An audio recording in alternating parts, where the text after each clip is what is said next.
Lorsque nous y pénétrons en plein après-midi, le quartier des Moulins semble calme, mais très vite, des cris annoncent notre arrivée. Les bien reçus, ils sont au moins une dizaine.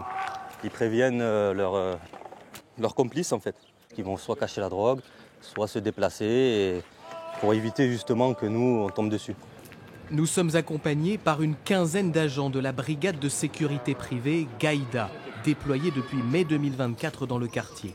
Leur principal objectif, endiguer les troubles et les dégradations liées au trafic de stupéfiants. Regardez, vous avez les tarifs juste ici. Et plus loin, il y a le point de deal en fait. Cette brigade est financée aux 2 tiers par les bailleurs sociaux, 1 tiers revenant à la charge de la mairie. Ces gardes résidentiels sont équipés d'armes de catégorie D, matraques télescopiques et gaz lacrymogènes. Sur la voie publique, ils ne peuvent qu'occuper le terrain et créer du lien avec les habitants. Mais cette brigade change-t-elle vraiment les choses ? Il y a 1 an, nous l'avions suivie à l'intérieur de ces immeubles d'habitation. C'est vraiment un local qui est squatté souvent. Vous avez les résidus de pipe à crack. Voilà ce que nous avions découvert, un sous-sol occupé par des narcotrafiquants. 1 an plus tard, leur action est jugée indispensable. Dans les bâtiments, ils inspectent, délogent d'éventuels intrus et verbalisent en cas de flagrant délit. Ils ont saisi un peu plus de 8 kilos de stupéfiants sur l'année écoulée. Mais le trafic perdure, comme nous avons pu le constater. Dans ce hall, des sacs de marchandises fraîchement écoulés. Vous voyez un peu même de la matière encore. Ça, c'est de la résine de cannabis.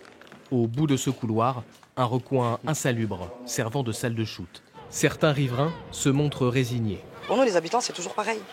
On vit toujours dans des points de deal, on vit toujours dans les mêmes conditions. Ils déplacent le problème, ça n'arrange rien. Parce qu'on ferme d'un côté, mais ça se déplace, ça se décale.